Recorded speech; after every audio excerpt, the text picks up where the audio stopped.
some. What? Were you expecting something? Now this is not a meme, this is not me having a joke, I'm being 100% serious here when I say this. This game has probably been one of the funnest games that I've played over the last couple of years. Not a joke.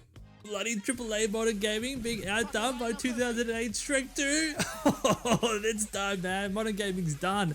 It's all ogre. So this game obviously ties into Shrek 2, the movie. So a lot of events that take place in this game closely follow that. If you haven't seen the movie, it's not my problem. But just like Shrek, this game has a surprising amount of layers that make it an absolute gem to play. So let's get into Ogre Drive and let's start peeling back the layers and finding out why this is such a Shrek-tacular game. That was a little overwhelming. Please like and subscribe. Now from the start, you'll get access to 4 playable characters, and this is obviously designed to be a couch co-op game. However, if you are a loner like me, all that means is that you get 4 characters to play as whenever you want, wherever you want. Now these characters aren't just cosmetic reskins of the same character. No, each character you see on screen right now plays completely differently to one another. Through the use of different skills, combat styles, and unique abilities, all these characters are useful in their own particular way. And as a little bonus, it's not just the 4 characters you start with, you get to play as many different characters throughout your playthrough of this game.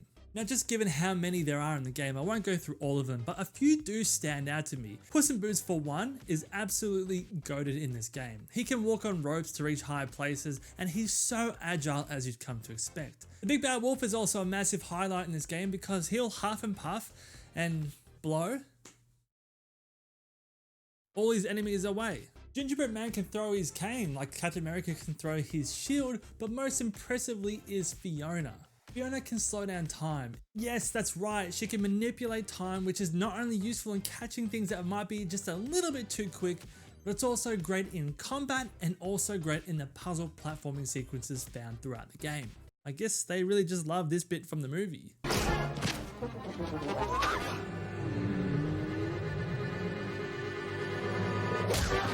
Now unfortunately there is one character that I was really looking forward to playing as, but they just never turned up in the game, and I feel that was a bit of a missed opportunity. It's my favorite character from Shrek of all time throughout any movie, and she's just funny as fuck, and she's great in combat, and she just wasn't here. Hey, how's it going? Anyways, in addition to allowing the player to choose from many different characters throughout this game, they also do a really good thing, which is allowing those characters' abilities to stack on one another. And it just adds a huge layer of depth and interest into the combat systems. For example, you can throw down one of Gingerbread Man's cookies that attract enemies to one spot. You can then activate Fiona's special so everyone is in slow-mo apart from your team. And then, once all the enemies are congregated all around each other, you can then smash the shit out of them with Shrek. And we all know once Shrek wants to throw down, he fucking throws down.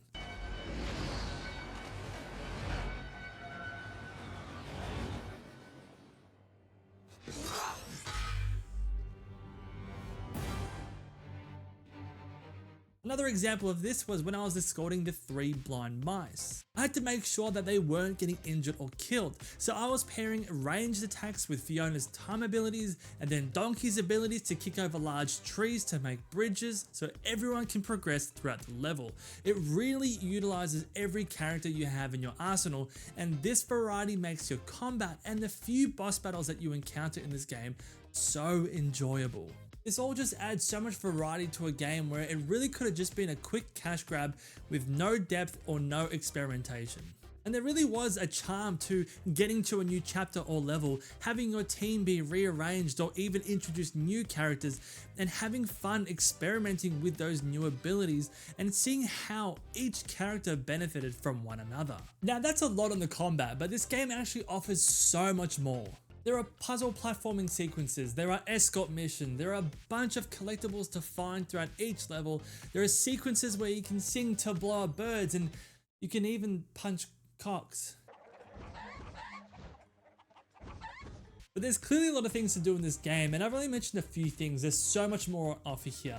But how is the overall level design? Shrek is known for being one of the most imaginative franchises in movies, but how does that translate into this game? Well, given the high quality of the rest of the games, it's no surprise that the level designs are also beautifully done as well.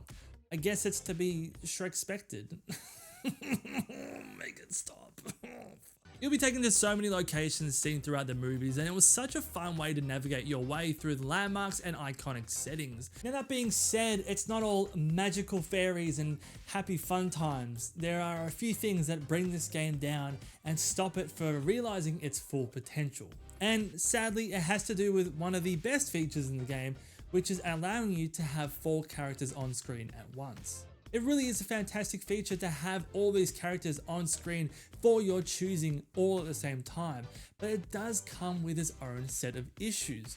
When you are playing as one of the 4 characters, the other 3, quite frustratingly, will often get in your way.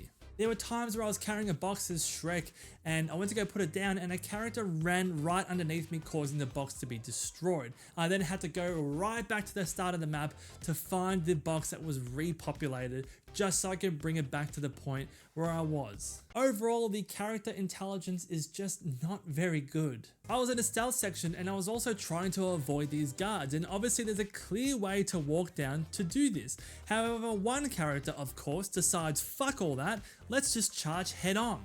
There are also instances where a character just refuses to move in your party. You're trying to walk one way and then the camera gets stuck and you go, what the fuck is it getting stuck on? Oh, it's a character that is just standing there. So then you have to cycle through the characters, pick them and walk them back to the rest of your party. The lack of intelligence sometimes just became so frustrating and often led to some pretty unfair deaths that just feel like a kick in the nuts. But guys, that's Shrek 2. It is a short game, but it is a game that perfectly captures the heart and imagination of the Shrek franchise. Now, I also want to thank the coffee supporters on the screen right now. And if you like the video, leave it a like and sub to the channel for more. But without further ado, Doris, take it away. Some boys take a beautiful girl and hide her away from the rest of the world.